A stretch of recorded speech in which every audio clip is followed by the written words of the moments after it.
Kathy on the Couch, the EMDR podcast for everyday clinicians. I am your host, Kathy Couch. And this season we have a new co-host, Tony Parmenter. We're so excited to have Tony on our podcast. I am the owner of Rewired 360 and Willow Creek Counseling, where I provide EMDR and couples intensives and train therapists in the neurobiology of adaptive memory with EMDR therapy.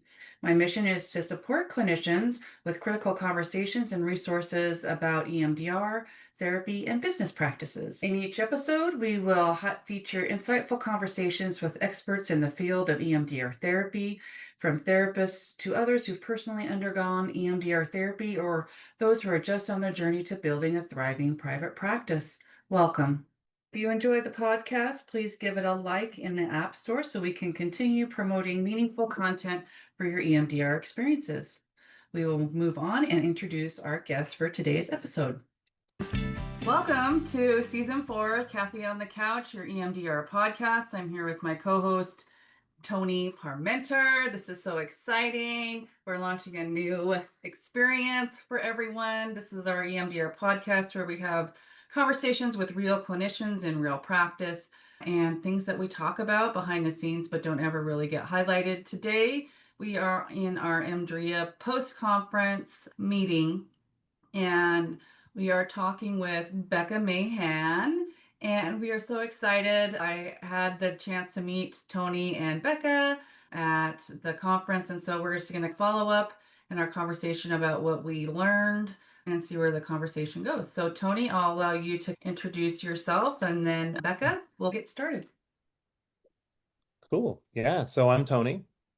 I am an EMDR consultant and based in Vermont and practicing in Iowa, Vermont, New York, and a bunch of other states. As a therapist, I really like being creative and doing fun things, and this podcast is new in that area for me. This is a new fun thing, so I'm really excited to join Kathy here and helping us have fun conversations with other good therapists.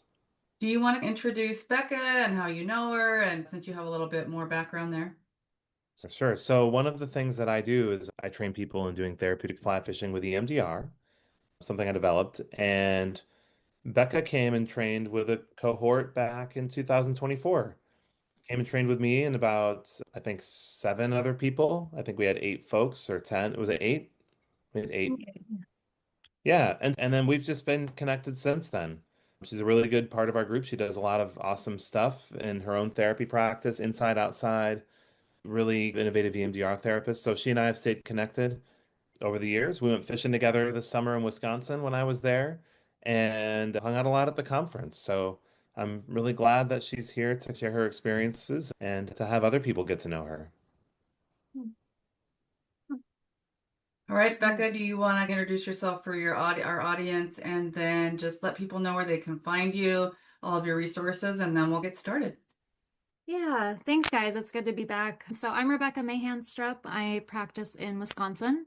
I have a group private practice that I run that specializes in trauma and attachment. It's an EMDR clinic. I'm an EMDR consultant, level 2 IFS trained. I do the therapeutic fly fishing with EMDR. And then I also offer therapy intensives and ketamine-assisted psychotherapy. Our website is reflectionsmhwi.com if you're interested in being a client or reaching out for consultation. Okay, so we are all going to just dive in today. It's been so fun. The way we met was I said, hey, does anybody on the conference that's going to the conference want to come on a podcast? So check out our pre-podcast show. This is the post-conference show. So I just want to have a conversation with you all about maybe, was it all of our first time, right? I've been to Summit, but my first conference. Yeah. So let's just talk about, was it what you expected? And then we'll talk about maybe our favorite content and some of the fun things we did. Becca, I know you have fun things.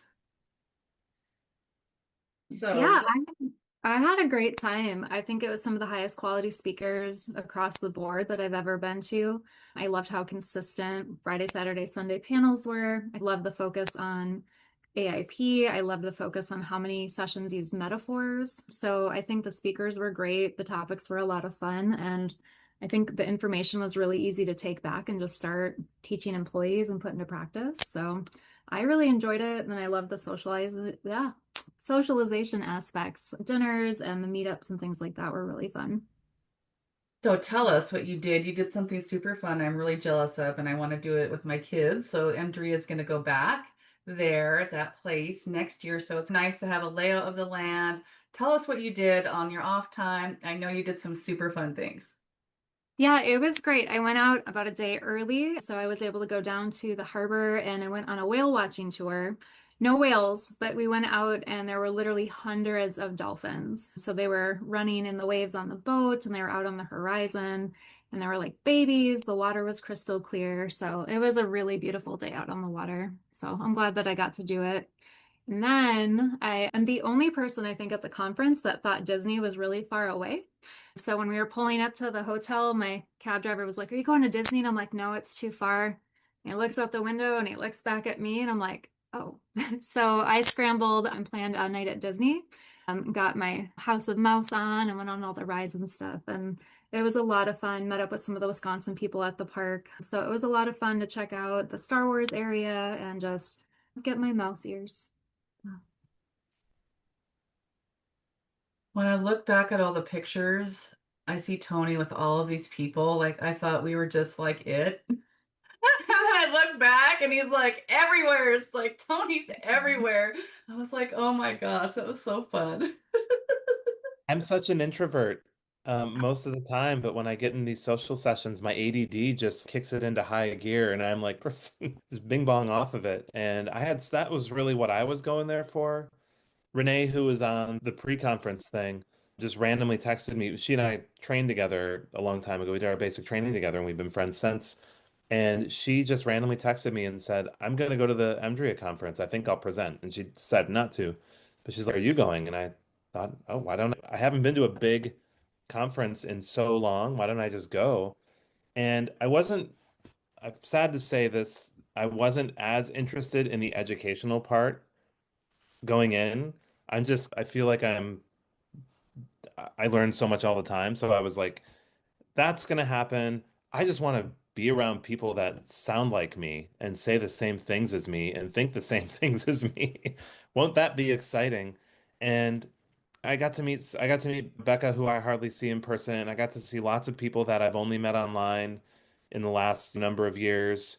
I do some facilitation work with a group and I got to finally meet all these people in person.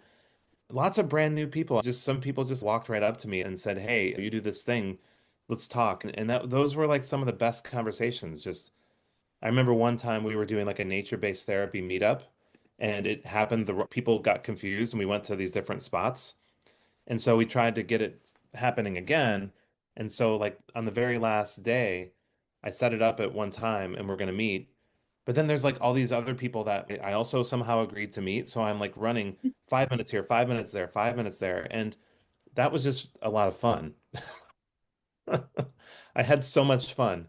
And I definitely am really looking forward to going next year. And I learned a lot. I learned way more than I planned on. I knew I would leave with something, but I learned a whole lot of stuff that's really influencing my practice right now and my direction over the next year.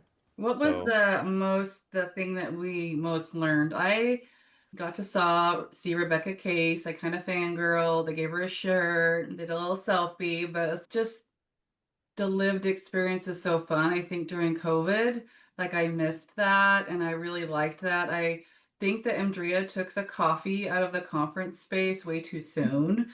why they did that. And it was cold, but those are my two things. But I also loved the learning and the environment, and the sessions I went to were super interesting. And I did one on intensives and the AIP, and I just like all of the options. I had a really well balanced time. I do have to say, they need to put some protein in the conference room. Thousands and thousands of burned out therapists need protein, or maybe I was just the only one that was hangry. But yeah, it was a really good balance. The keynotes, I was really happy that they really just openly addressed the stuff going on with APA. I really went to this beautiful session by Allison Leslie on the nest metaphor that she uses, which was a really great nature-based session. And then I try to do stretch goals or like training sessions every day. So I went to things like on couples and eating disorders that normally aren't a part of my practice, but I want to make sure I'm staying at least abreast of what's going on with those topics. So it was a nice balance of some new stuff, some stuff I'm really passionate about, and then just trying to keep up on what EMDRIA is doing for their marketing and all the new changes coming out. Yeah, I Such an was really. interesting. Go ahead, Tone. I want to talk No, about go the ahead. keynote speakers. Go ahead.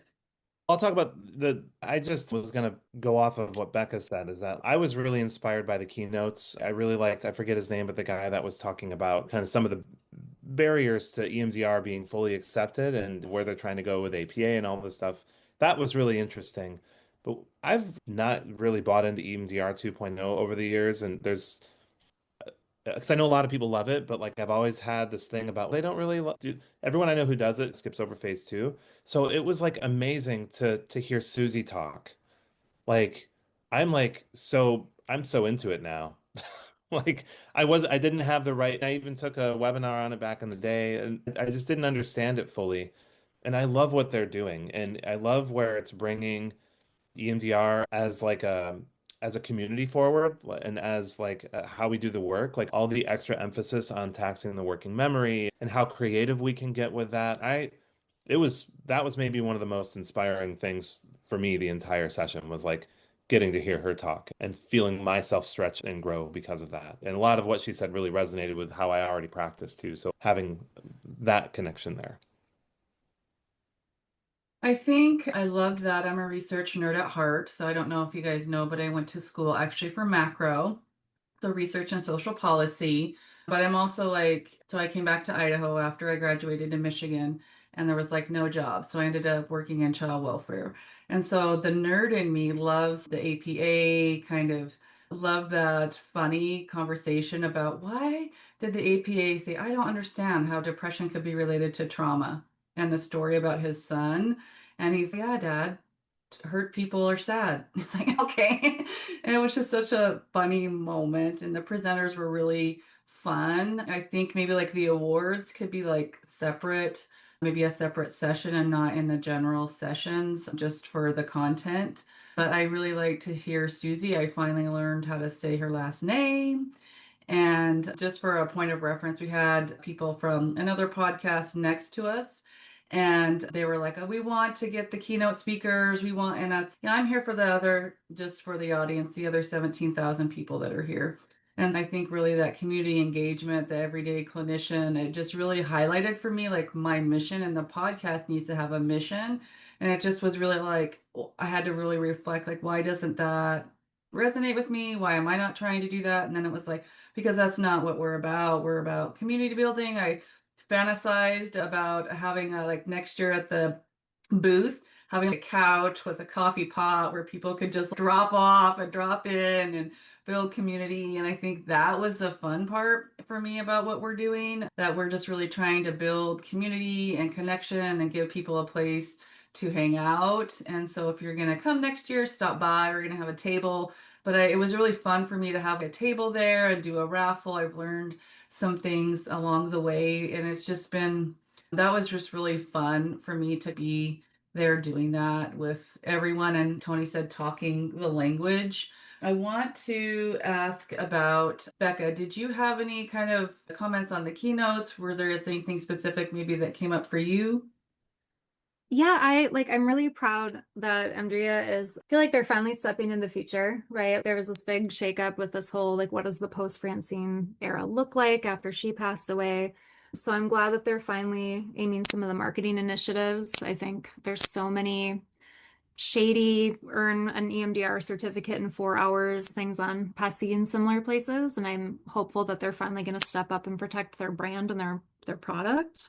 That sounds so commercialized, but really like the spirit of EMDR, the depth of it, and the quality of it. So I'm really hoping that continues. I love that they announced the research grants and that they're trying to hopefully counteract some of the APA's misconceptions. And I think just even, like I said, calling it openly and accurately, talking about what the pushback was, I was shocked. I really didn't think that they were going to just go for it. I don't know how feel about the whole rebranding and social media. Please, therapists, go and share things like that. But I feel like I think we've talked a little bit before about the whole like consultants. We get so little as it is, and then being asked to do that extra work. We'll see how it goes. And then, I don't know if you guys have any interest in talking about the consultant day part of it at all, but that's a whole separate topic I'm pretty passionate on. Okay, so I have a few thoughts, and yes, we will talk about consultant day and trainer day. I know Becca and I talked. We had tried to do this episode previously just for our audience, and it was just not good with the internet and things. So thank you for coming back to do this again. I did want to talk about this idea of the rebranding, and we don't know exactly what they're going to do. So there was an announcement of they're going to have a rebrand and they're going to be asking us to do some promotion. I'm in it, I'm committed, I'm training therapists, but I've always still had this part, if you'll say, that's still, what am I involved with? And I don't know, it's just this healthy skepticism. I want to make sure that it's really healthy. I did the same thing with my daughter's cheer organization, just really making sure that this is a good fit. What are our options? And I always want to have that healthy part. I think I don't want it to be something that, okay, so they're asking people to market on social media and do these things. And also, what are they doing for us in the relationship?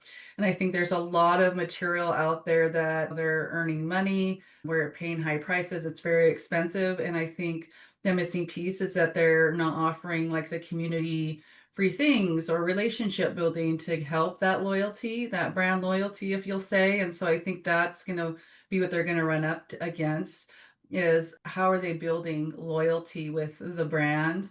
And I think just for me, going through the next level with trying to do my basic training and getting that through, they're also remodeling that at the same time. So when I first started submitting for the basic training, it was just an outline, submit your PowerPoint, and now they've transitioned to a learning management system that's rated. Now you have to go by a rubric, and so the bar is like now higher. And so to what end? And they keep revamping it. And so I think it's a little bit more difficult to overhaul everything at once, do one thing really well. So I'm a little concerned about the hands being in all of the buckets. And then I went to the membership day meeting and they said they're going to do this every 4 to 5 years. So we'll see. We'll see what comes. And I want to talk about the consultant changes with consultant day and the status that I think is going to happen. We'll talk about that. But what do you guys have to say about that? This is my first time hearing any of that from you. I didn't know. I knew that they said something in one of the keynotes about trying to protect the certifications and things like that, but all that is brand new to me. I had no idea. I don't even know what they're asking us to do. So I'll wait and hear unless you are. Yeah. I don't know when it's been made like clear. So I think that's the thing is there was good initiatives, maybe too many, so we'll see. But I feel like EMDRIA sometimes they'll announce something and then there's not clarity, which can cause frustration or panic. And then there's not always that follow through. So I guess I am hopeful that if they're really going to push all these initiatives, there's going to be a clear rollout, whether you're members or a consultant or facilitators. On this is what this looks like. This is the clear information, and this is what we're asking of the membership, and this is what we're doing for the membership. I think all of those need to be present. So the thing, I think that's my concern here. So it's what are we doing for the membership? And so what the issues are is so we'll just dive into consultants. So they're really doing what I went to the membership meeting. This is where this information came from because I want to kind of be giving this out, is that they're going to have an educator track and a clinician track, and they're going to maybe have us, this is my theory, they're going to have us in a track. So do we want to be a trainer and a consultant, or do we want to be a clinician and a member? And so they're going to divide it into 2 tracks, and they're going to have more announcements in the beginning of the year of what that is. And so I'm wondering, what I think may happen is, are you going to have us do an additional training? What we're hearing is we want all consultants on the same page to have the same clinician or the same format, which I agree with. I think there's consultants, and you guys tell me out there, that are doing their own thing. They don't necessarily know the same principles that they would expect. So I think they're trying to hone in the expectations. My concern is, are they going to raise the membership fees, and are they going to have us do, what does that look like? Is it an extra training that we're going to have to do that's an EMDRIA training that we have to pay for now to be a consultant? And so that's what I'm thinking. And so if so, like, how, again, I keep saying this, but like, to what end? When will it stop? Like, we're already paying a lot. I don't know. That's just my thought. but I do know about the clinician and the educator. They're going to have you pick a track, and then you can declare the track, and you can pick between any of the tracks. If you're a consultant now or a consultant in training, you can pick, but I do think you may have to declare. And so that's where they're going with the members. And so I'm just going to be curious to see what the rebrand is, what these tracks are, but they're also revamping the basic training and they're doing certification. So it's a lot of moving parts for all of us as members. Like those are the essential parts, at least for me as a member. And so I'm curious to see where they'll go. What do you guys think about the consultant process changing? That's more than I've heard. At the consultant day, they basically said we're going to phase this stuff in over. I think what they said was probably next year. That's the last I heard. Sometime next year, they're going to announce it in January. Then they're going to start at some point kind of phasing certain things in. That sounds really interesting to me. And the thing that I think I'm happy about is that when people become CITs, I trust myself and I trust the other people I know that are consultants to know what to do with them, to raise them. But I've met people that are approved consultants that got through the CIT thing and like when it comes to, let's say, working on resourcing, they've never learned even expanded resourcing. Like that's old. And that doesn't fit with where we use EMDR these days. We use EMDR mostly to work on complex trauma. That's like where it's like really be in my how I see things anyway. It's being really used to really work in the complex trauma really well, and that needs to have a lot more integration and not just like following Francine's script if you're going to be a consultant. And then I've also met some people that they never had the chance to actually consult and lead people towards certification in their CIT experience. And that's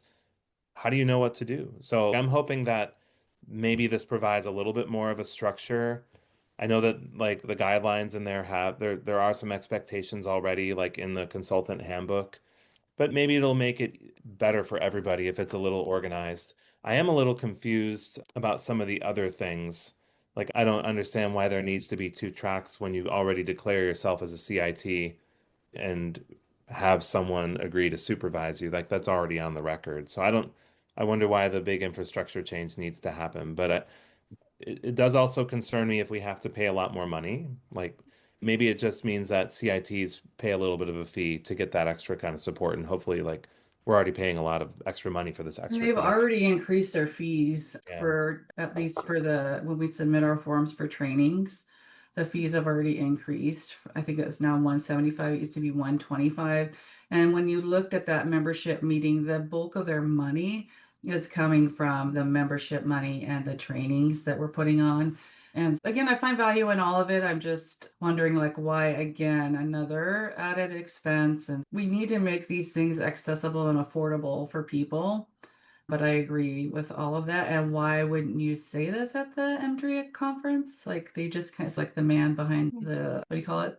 Wizard of Man Oz experience. The man behind the curtain or mirror. Thank you. Yeah, and so there's been whispering since at least early 24 on the whole competency piece of this. And I think I mentioned in the pre-conference podcast, EMDR Europe and other countries have this emphasis on competency and evaluation, consistency. And at least in 24, EMDRIA was very big on here in the US. We have this liability issue between consultation and supervision and what we can require. And so I know they're trying to bridge that gap a little bit. I just hope it doesn't look like here's structure, but not content within that structure. So like it could be a great start. Money aside, I'm very big on consultant and training day. We should not have to pay a fee for that. If they Yes, want us I to agree with that. Yeah, if they want us to be part of leadership and really delivering that product, I think there needs to be a relationship and not just that pay to play model, get CEUs. And so that's the thing is I can see if they're like, this is your track and this is the competency you're focusing on right now. And this is what that looks like. And if you step up in tracks, even if it's let's get all of the CITs and consultants and facilitators on the same track. But my concern at the consultant day was that there were so many topics that could have been their own 2-3 hour trainings by themselves. So I think it was hard to have this whiplash of let's introduce all of these ideas. But when they were talking about psychometrics and they were encouraging us to have some standards, have some measurements of competency and knowledge for our own trainees and supervisees, it was a pick something that works for you and be consistent. And I'm like, I don't know what that means. And I have my background's in clinical psychology. I did a lot of testing. I did a lot of evaluation. I like that kind of stuff. But it really was like, pick something that works for you as opposed to this is what we want the standard across the organization to look like. And I don't know if I'm afraid of pushing people's creativity and flexibility, but I think there needs to be a balance there. If we're using measurements, it should be standard. So it's just a little wonky. Yeah, and I think just from what has been happening, I think they did say we want you to do something. What I did is I have a rubric that I said these are the things you need to know. To Tony's point, if you're certified, you should know, and making sure that they know the things. And I love that. I did not get that in my consultation experience. It would just be like, okay, what's your case? I'm like, so I think just knowing what I know from just doing the basic training application is they're trying to go with a rubric-based model, and that's what they're saying, but also give us the guide, and then how does that relate to with what they're doing? So I think they're just trying to rebrand everything into a rubric base, and this came from you, Becca. I think you had shared like, oh, we need to be doing competencies, and there was a conversation of this is what Europe is doing. And so they're already doing it. This is not new. And I think we're in that way a little behind, but also you have to give them some sort of source of what are the competencies? What do you want me to demonstrate? And I'm really like transparent with people that I work with at EMDR University about these are the competencies. Do you feel like you got what you needed? And so I think it's really important, but also like you have to have an implementation there. Yeah, we have that for when people are getting certified. EMDRIA doesn't ask for us to give them the checklist, but we have that competency checklist. And a lot of things on there are things that people traditionally over the long time haven't gotten in basic training, like just using the expanded resourcing as an example, right? That's on that checklist, but there's still basic trainings that really don't go into that much. So to have something like that for training consultants would be great. The only thing that's really in there, you should be working with three people towards certificate, or it doesn't even say that. I think three people toward It's 3 or 5. I can never remember. five. There's hardly anything there. And it also doesn't count working with, if you're a CIT that works in basic training and you do consultants, if you're a consultant in basic trainings, it doesn't count those hours. So It like to have counts like something, I think there's a requirement, a caveat that some of them can be in basic training, but not all of them. I see. Okay. Yeah.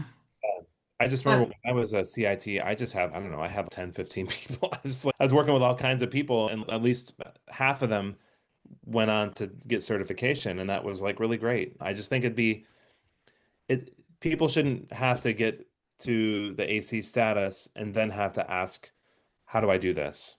And then there should be a bigger pool of support for people.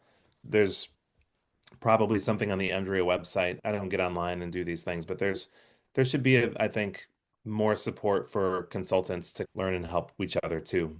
and teach, right? We Yeah. teach. I think it should be more of like this idea of let's offer these free trainings. Come join EMDRIA at this webinar, and just the of added value for and access. So those are my values: is making sure people can access and that they have some value that they can go to, some kind of webinar, some kind of where this interaction occurs between us and the organization, not just a policy. That's a hope. I'm a community builder, I'm a community organizer. That's my stakeholder comment. But you got to have a relationship with people to be able to have the loyalty and the investment.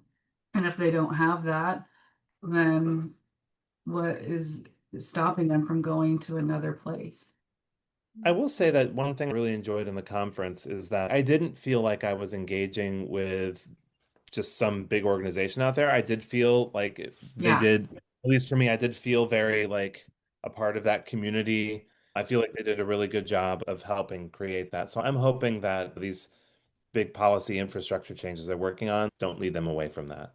And definitely I, that they get more protein and hot coffee later on in the day. Yeah. Yeah, and I agree with the community, and I like that they give us time for meetups and encourage that. I like that's built into the Hoover app. But I do think so much of that is driven by individual members. Kathy reaching out and saying, hey, let's meet up or stop by the booth, or hey, let's go get lunch. And I think the quality of a lot of EMDR therapists lead to, yeah, let's meet up. Let's not just hang out, but let's talk EMDR. So I think that's the good part of it. Tony, it was great. I had people coming up to me and messaging me all weekend and being like, Tony said I should talk to you. Or they'd be like, oh, I'd love to meet you. And I'd go find somebody in some lobby and they'd be like, yeah, like Tony told me all about you. And Oh, so that's I fun. think I was like, I have no idea who, like, what's going on. So I like that there is that organic internal movement. I love, like you said, the vibe, being around people that speak our language, think the way that we're thinking, the complex trauma conceptualization. So I Mhm. get it's hard. The organization can't do everything for members, but I think it's a Yeah. balance. Again, they need to recognize how much the membership and the leadership does for them and make sure that there's balance there. Yeah, I agree with all of that. I think overall, I think it was a fun, great experience. I think also like the people at Andrea we interact with on a daily basis. Like for me, it's Sarah Tolino, or there's another Sarah there as well. It was fun to meet them, but they should highlight them, celebrate the people, bring them up. I think they said there Abs- was eight staff and now there's 15. So let us see them. Let us Mhm. see, have this really, we're the market that they're working on is relationship-based people. Can you tell I'm an attachment-based person? But Yeah. um, they need to let us see them and meet them and relate and trust. And I like all of those things. So I think that's a missing piece too. Let us see who all the people are. But overall, it was really fun just to go. I love the keynotes. That was probably like my favorite thing there. And I was there early getting in the seat and they're like, okay, we're not starting yet. I'm like, I know, but I need a seat because I need to see you. And it was really fun. Any recommendations maybe for people that are going to go next year that are first timers? Yeah, I think like we talked about before the conference, talk to people and not just maybe the people from your state. Those are great meetups. I think the meetups for different types of whether it's practice or whether it's clinician demographics, I think those are fantastic. But being willing to go up and talk to the speakers, I think for people that if they're in awe of some of the maybe older names out there, some more of the like bigger trainings, it's great to go up and just chat with your idols because they're people and having lunch with people. So it can, I know it's hard if you're an introvert or an ambivert and there's so many people, but really a willingness to talk. It doesn't have to be for networking, but that social piece really lifts up, I know, for my bucket. Again, the idea of sharing underlying training and function and what we want for our clients is just so uplifting and fills up my bucket for a pretty good part of the year. And then being open to changing what sessions. If you get there and you really wish you were in this session instead of that session, it's okay to just update your app and go somewhere else. Yeah. Yeah, I'll good. I'll agree with that. I think that what was really helpful for me was during the summer they sent out an invitation to join the app, and I got to see all these people that were joining and stepped out of my comfort zone and were like, "Hey, are there any therapists that want to talk about nature-based stuff, or any therapists that want to meet up and talk about like, past life regression, or these?" It's like some things that was really exciting for me to meet other people that did these things that are a little bit on the fringe as What's far as. fun for us is we were going to this restaurant, Tony and I and Becca came, and we were going there, and then we met these clinicians on the way back, and then we had our lobby conversation, and it was like we sat there for a good couple hours, even those organic things. I thought that was so fun. We just met them, and then we were like, hey, come and let's chat. And I like the venue. I went into the pool. And I got them to bring me food. I felt very pampered and it was so fun and I like the venue. So just know, I don't know if I'm really supposed to say this, but this is our podcast. So the EMDRIA will host your event at their venue and there's a Hilton right next door. That's a lot. That's the same access. And so I'm looking to see what is best for me and my family. I'm excited to I think we're going to take my family to Disneyland. And so we'll see. It's actually like just within walking distance. So if you're going to come, just know that there's some different options and things. I think it was really fun to see the town and the spaces. We had some really good food and it was just within walking distance. I had Lots of different types of food there. That like street food thing with the tteokbokki and like Yeah. the cheese. That was so good. I think that the Hilton is like I stayed there and Becca did too. I stayed there just because it was cheaper because they're doing renovations at the time. But I think it's a really family friendly place. So if people are coming and they're bringing their kids, it's like the lobby is like very big and expansive. They have a food court. They have all these stores. You can get cheaper Disney things. It's Starbucks. It's fun. The other place had some cool stuff too, but it's definitely I felt like it was a pretty relaxing and it's just across the street. It's across the parking lot even. You don't even Yeah. have to go in They share the same, what do you call it? Walkway kind of thing. Yeah. thing. Okay, Yeah. any last comments before we surrender you to your Friday? I think just exploring your lodging options and just try it and see if it's for you. I think it was really fun. I would do it again. But anything you guys would say to our audience before we close? Oh, that I was going to say too, there is plenty of opportunity if you're tired or worn out, like being able to go back to your room, take a break, go outside for a while. There are a lot of opportunities if you really are introverted or if you're easily overstimulated. There's people that will skip sessions. You don't actually have to be. I think I did. My Disney day was 7 a.m. to 1 in the morning. It was crazy between the conference and Disney and everything. So there are good options for balance. If you want to go extreme and explore, you can do that. If you're all into the conference, if you need a break, if you need to have food by the pool, there are good options for everybody to decompress or learn in the way that they need to. Yeah, and it's just so much energy too. I think that's one thing I just had to really be mindful of, like taking a nap or I just need to be keeping that up. Anything from you, Tony? I think logistically, that was the only thing that I found really difficult it was easier for me to fly into LAX, and by easier, I probably mean it was cheaper or something. I next year am going to fly into the Orange County airport just because LAX was so far away. But like it's really easy to get around everywhere. All of us are old enough to remember how hard it was before Uber and Lyft. You Yeah, I know. know? It's just so easy. There's no problem getting around. I had such a good time getting where I needed to be, and nothing was difficult. I felt completely at ease the entire time. It was really fun. That's the only thing I think I would have done differently. I really enjoyed the pace. I think EMDRIA did a really good job, especially I think they took a couple years off of doing a big conference, so that was really impressive. I finally got to meet Sarah, like standing outside one of the rooms checking people in. And I was like, hey, we know each other. I've been trying to meet you this whole time because I talked to her so much. And I think we all talked to her so much. And I think that would be really nice for us to get to know who's doing the work behind the scenes. We know who the CEO or director is, but I would love to know the people that are doing all the hard work too. And I think that would be really fun for next year. But I'm definitely going. I don't know if my family's coming with me yet, but it was a lot of fun. I can't wait to go again. Good. Okay, that's our post-event follow-up. We will probably have a pre-event next year and a post follow-up too. I think this could become a tradition. It'll be fun.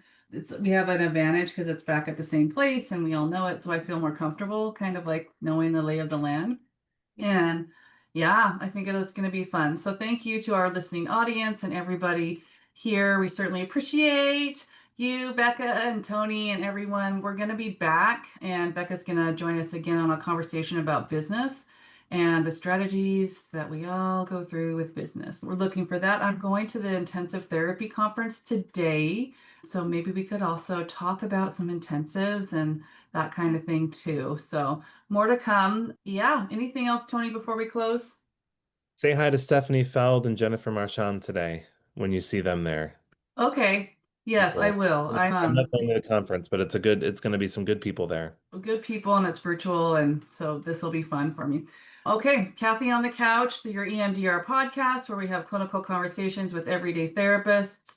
We're now across the nation. Vermont is Tony, Wisconsin is Becca, and I'm in Idaho. So we're across the nation on this podcast today. So fun. We're super thrilled to have all of you here today. You can find me at rewired360.com. And I never say your institute right, Tony. What is your institute? You can think of you say, but say it backwards. Say you. Okay. SeiYouInstitute.com. SEIYU Institute.com. Okay, and we can look for all of those in the show notes. We're so happy to our listening audience. We appreciate you, and come join us. Come join us as we walk the walk. Take care. Bye, guys.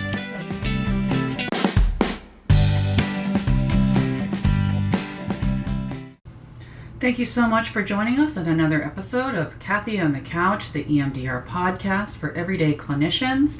We hope today's conversation has inspired you, sparked new ideas, and offered practical tools you can bring into your own practice.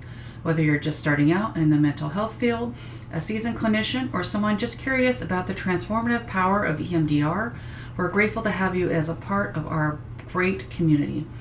EMDR University is here to companion you alongside your EMDR career path from Rewired 360. The moment you complete your basic training, we offer comprehensive support and resources that guide you through every stage, from newly trained EMDR clinicians to EMDR certification, consultants in training, and even trainers. Our curriculum is designed to fill the gaps often found in the marketplace, providing advanced training and consultation and mentorship to you as you progress in your professional journey.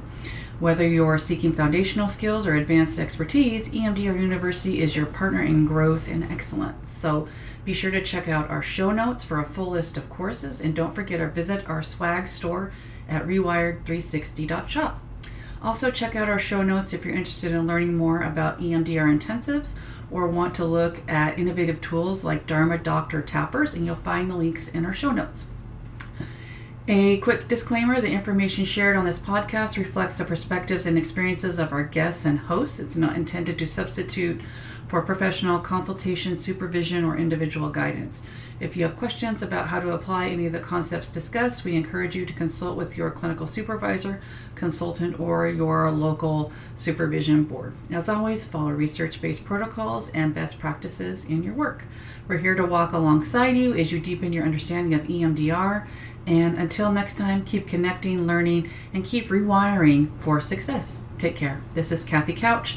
On behalf of Tony Parmenter and the entire team, thank you for being here with us on the couch, and we'll see you in the next episode.